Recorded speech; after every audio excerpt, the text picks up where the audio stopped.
I found a cruise that costs less than a nice dinner. Not a typo, not a flash sale, not a kids sale free promo. A real cruise ticket for less than most people spend on a weekend grocery run. So I booked it. And what happened on board shocked me, not because it was terrible, but because one thing was way better than it had any right to be. But before I tell you what that was, let me walk you through exactly what you get, and what you definitely don't, when you book the cheapest cruise in the world. Because if you're thinking about doing this, there are some things you absolutely need to know. Let's start at the beginning. 1.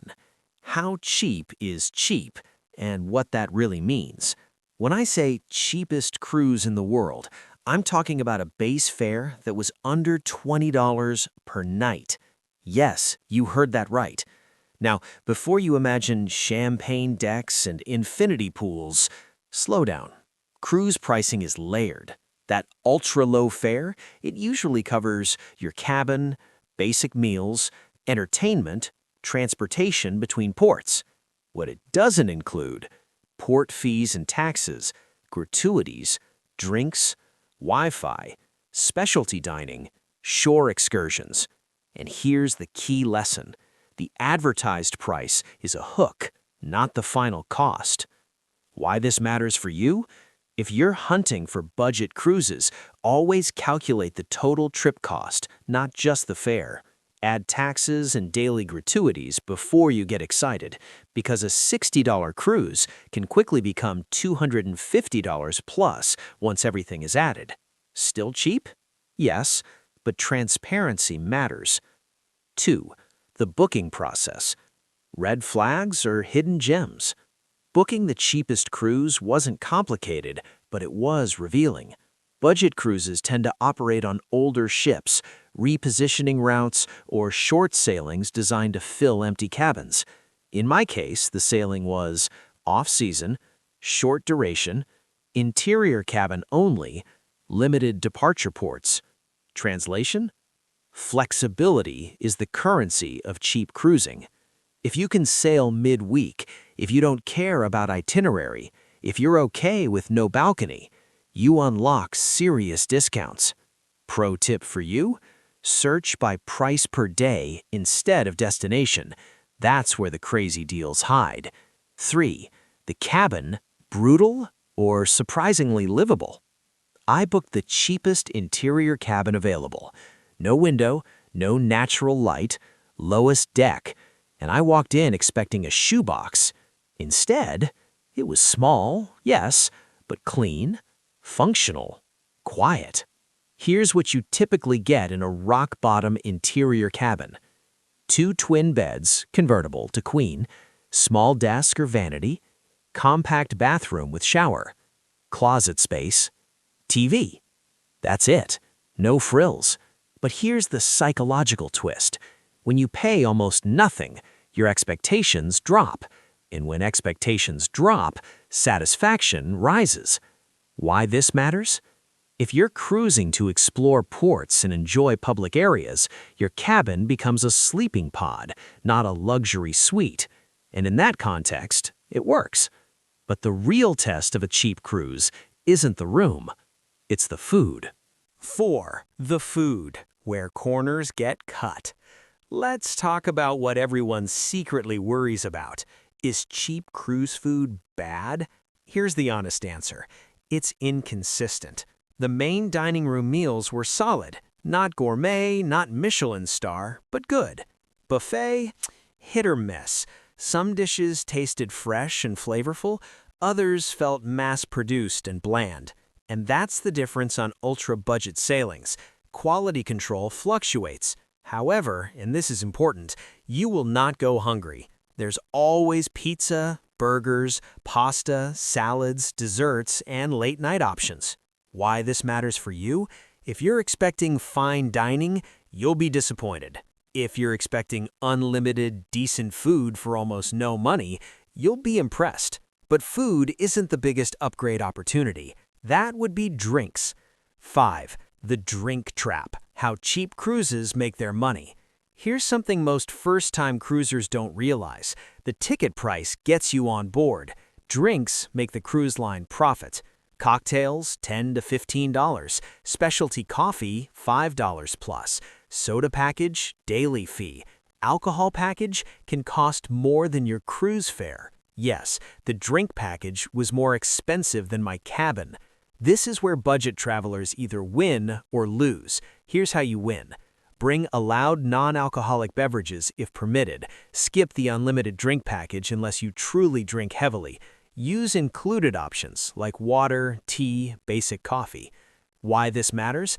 A cheap cruise becomes expensive the moment you start swiping your key card without thinking.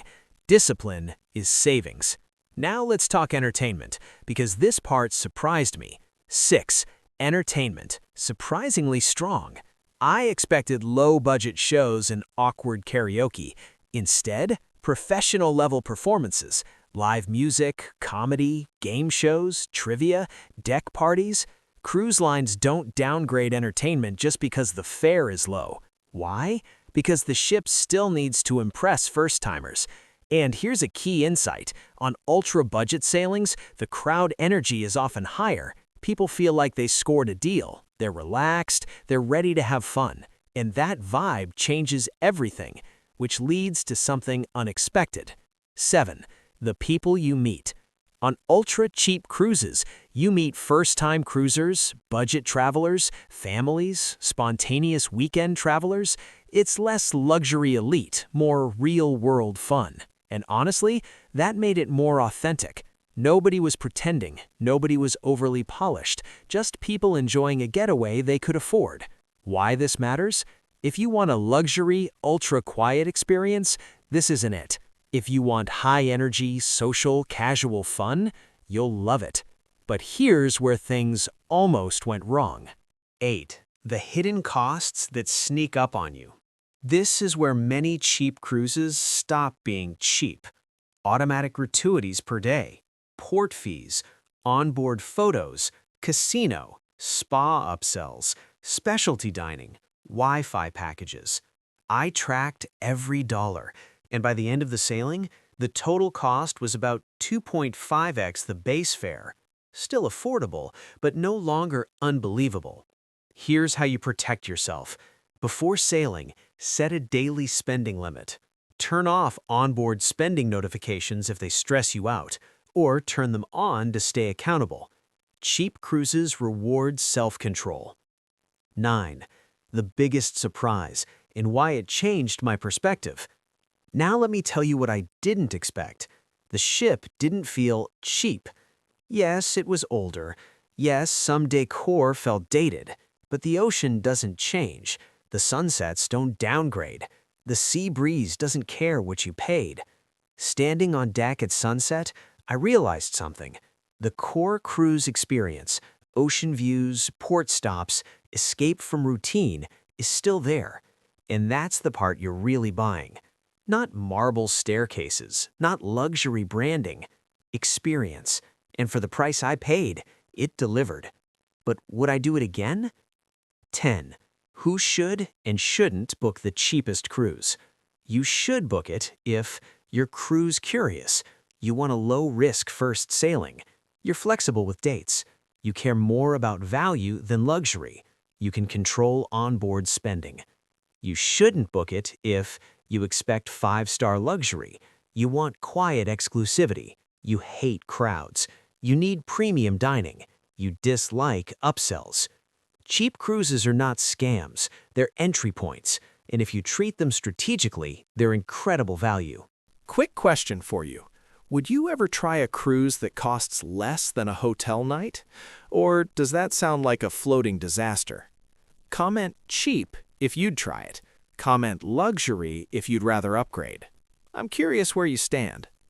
Now, let's talk about the final verdict. 11. The real cost breakdown, full transparency. Here's the full picture.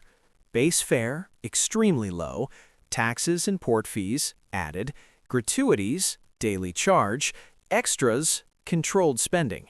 Final total? Still cheaper than most weekend city trips. And here's the critical takeaway. If you compare the total cost per day, including food, lodging, transportation, and entertainment, cheap cruises are still one of the highest value travel products in the world, but only if you understand the system. And now, the final point. 12. The one thing nobody tells you about cheap cruises. When you pay almost nothing, you complain less. Your expectations reset, and suddenly, small things feel like upgrades. A clean cabin feels luxurious. A decent steak feels gourmet. A sunset feels priceless. Perspective changes experience. And that's what surprised me most. The cheapest cruise in the world didn't feel like a downgrade. It felt like a hack. So, would I recommend the cheapest cruise in the world? Yes, with boundaries. Know the real cost, control your spending, lower your expectations, focus on the experience. Do that, and you might walk away thinking you found the best travel deal of your life.